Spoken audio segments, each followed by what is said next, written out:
Greetings fellow gorehounds and welcome back to another Blood Splattered vlog. Before we begin, I want to give a little bit of an update. I recently filmed almost all of the next episode of Blood Splattered Cinema, and hopefully I should be getting that video to you sometime later this month. So keep your fingers crossed there, and let's move on to this vlog. So this week I'm going to talk about Glass, the latest M. Night Shyamalan movie starring Sam Jackson and Bruce Willis. And if those three names sound familiar, that's because all three of them also worked on Unbreakable. Which it turns out is not a coincidence because Glass is actually the third part of a trilogy that started with Unbreakable, continued with Split much to everyone's surprise because no one going into that movie knew it was a sequel to Unbreakable. But if you've seen the trailers for Glass, then that should have been apparent already. And as a finale of those two movies, this movie is fantastic. It brings back all the important players from both movies, and it continues and concludes all of their stories in a not only satisfactory way, but in also a really surprising way that I'll get to when we get to the spoilers. It's got great acting all around. Bruce Willis actually feels like he gives a shit in this movie, which he hasn't felt that way in a while.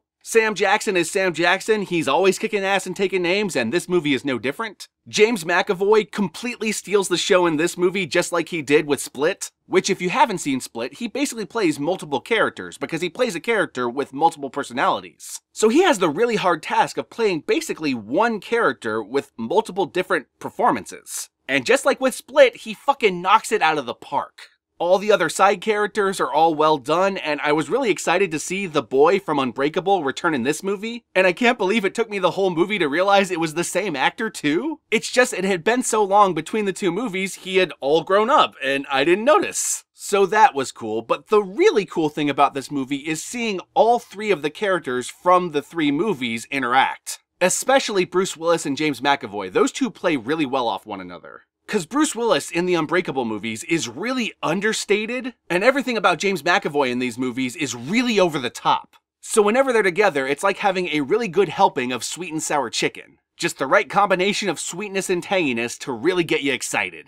But man, it really is hard to talk about what I really loved about this movie without getting into the spoilers, because most of the really shocking things about this movie happen in the last act. In fact, until we got to the last act, I was compiling a list of all my complaints with the movie, but then all of a sudden at the end of the movie, something happened that fixed all of my problems and explained all of my questions. So while on the surface, throughout most of this movie, I was sitting there going like, I don't know about that. That doesn't make sense. It felt like by the end of the movie heard me and was like, haha, gotcha. And even though this was a Shyamalan movie, I didn't go into this movie thinking there was gonna be a twist. Cause what possible twist can you give me that will be bigger than the fact that this movie is already a sequel to both Split and Unbreakable? But Shyamalan found a way, and I just gotta say, I am glad that he is back in full force. As much as I really hated the last act of Signs, and The Village, and Lady in the Water, I didn't like being so down on Shyamalan movies, cause there was a part of me that was in his corner going like, come on man, you can do it again. But then he kept releasing disappointing movie after disappointing movie, and then The Happening happened, which is a thoroughly entertaining movie, and I stand by that, but for all the wrong reasons.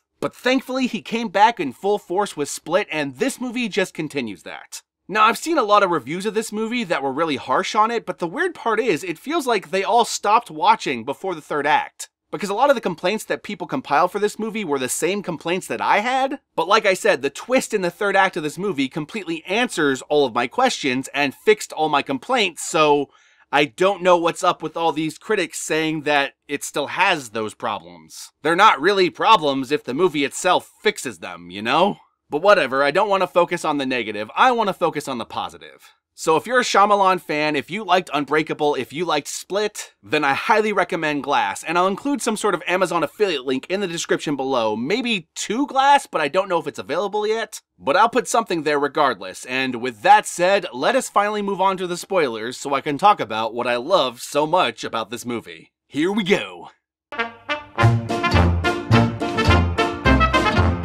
Alright, so this movie basically picks up like 6 months after Split took place. James McAvoy's character, the Horde, is on the run and has kidnapped a bunch of girls that he's planning to feed to his superpowered Split personality, the Beast. But something's changed between Split and this movie, and that's the fact that Bruce Willis is now on his tail. And for those of you who haven't seen Unbreakable, basically in Unbreakable, Bruce Willis found out that he is unbreakable. He's extremely hard to kill, his skin is super tough, and he can bend metal and shit. He's a low-key superhero, but with this weird, like, pseudo-realistic edge. And I say pseudo-realistic because these movies try to employ this sense of, like, magical realism, but at the end of the day, they're still just as ridiculous as the Marvel movies, they're just a little bit more pretentious about it. Which I would say is a criticism, but at the end of the day, that's why you watch these movies over Marvel movies, so whatever. So anyway, Bruce Willis is trying to track down the Horde so he can save these girls that he's kidnapped, but unfortunately for Bruce Willis, the police are on his tail as well.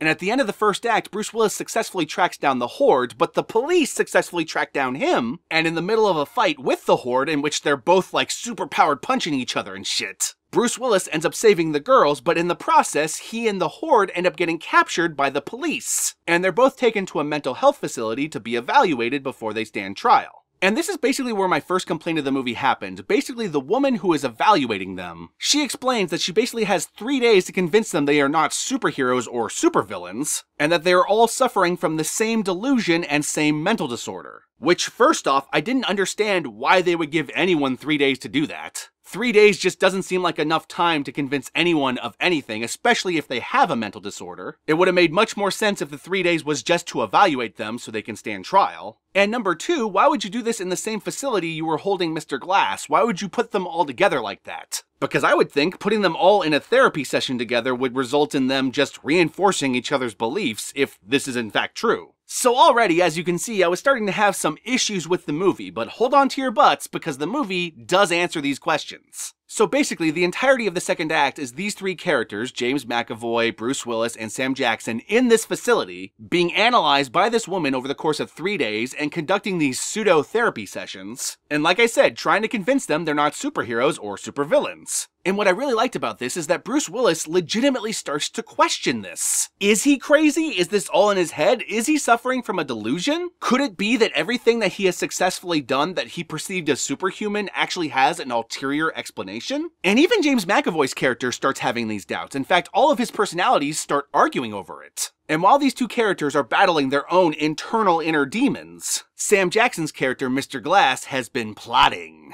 You see, he's been pretending to be brain dead this entire time, because the medication they give him is supposed to basically numb everything inside his head, so that he can't use his superhuman cognitive abilities, or at least what he perceives to be them, to escape from the facility because in the past he's tried that. But he has not been taking that medication, which means this entire time he's been scheming. And so he eventually makes contact with James McAvoy, and they basically do a supervillain team-up. And because Mr. Glass is a true believer about the superhuman thing, he convinces James McAvoy, and the two of them engage in this daring escape. With an initial plan, he explains, about going public by going to this one building that is being unveiled, and basically having a superhuman fight with Bruce Willis there that would reveal to the entire public that they are superpowered. But as the movie goes on, it turns out he actually has an ulterior plan, and this ulterior plan is part of the twist. And this is when we enter the third act. They have basically successfully escaped and are on the lawn of the mental facility, and the police are arriving to engage them, and they are fighting in the lawn using their superpowers with Bruce Willis. But then the woman who's been evaluating them this entire time acts super suspicious. She first orders everyone to look away from the window so they can't see the fight,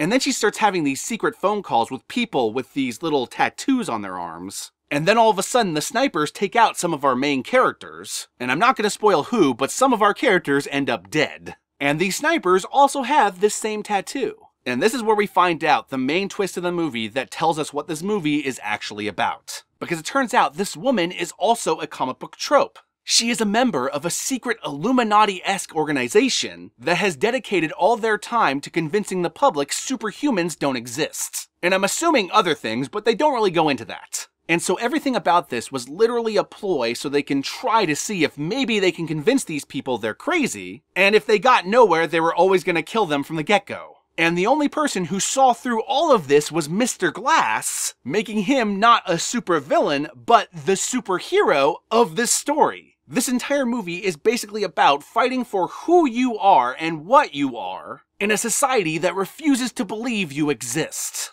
And the character who's at the forefront of that is Mr. Glass. Because if you've seen Unbreakable, he's the one who believed that superheroes exist from the get-go and has been fighting for it. A lot of the stuff he's done is outright mass murder, and he's a terrible fucking person, but in this instance, he's the hero. And there's another part of this twist in which the real part of Sam Jackson's plan comes into effect. I'm gonna leave that for all of you to see for yourself because it's really fucking good and it shocked me. I didn't see any of this third act coming, and that's part of what I really liked about this movie. I love superhero movies, but a lot of the time superhero movies are pretty predictable. You know the movies are going to follow the basic hero's journey structure, you know at the end of the movie there's going to be a confrontation with the hero and the villain, and outside of single exceptions like Infinity War, the hero is going to win, the villain is going to lose, and yay! And while in this case the hero does win and the villain does lose, you do not realize which is which until the end of the movie. And that was really fucking cool. It's not as good of a twist as, say, Split was, because no one saw that coming, and someone might predict this, but I certainly didn't.